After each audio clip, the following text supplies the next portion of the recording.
નમસ્કાર દર્શક મિત્રો, સાવરકુંડલાની રફતારમાં આપનું સ્વાગત છે। રામ રાખે તેને કોણ ચાખે, આ ઉક્તિને સાર્થક કરતી એક ઘટના અમરેલી જિલ્લાના સાવરકુંડલા તાલુકાના વિજપડી ગામમાં બનેલ છે।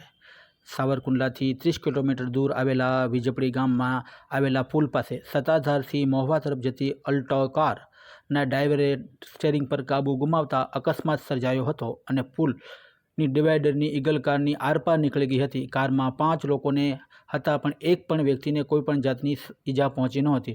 અકસ્માત જોતા લોકોમાં ફફડાટ ફેલાયો હતો, લોકોના ટોળે ટોળા ઉમટી પડ્યા હતા। વિજપડી રોડ પર ટ્રાફિક જામ થયો હતો। સ્થાનિક લોકોએ અલ્ટા કારમાંથી લોકોને બહાર કાઢ્યા હતા અને નજીકના ખાનગી હોસ્પિટલમાં સારવાર અર્થે લઈ જવામાં આવ્યા હતા।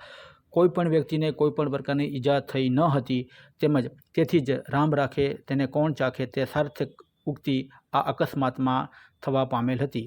Bureau report Sanjay Vaghela, Vijpadi.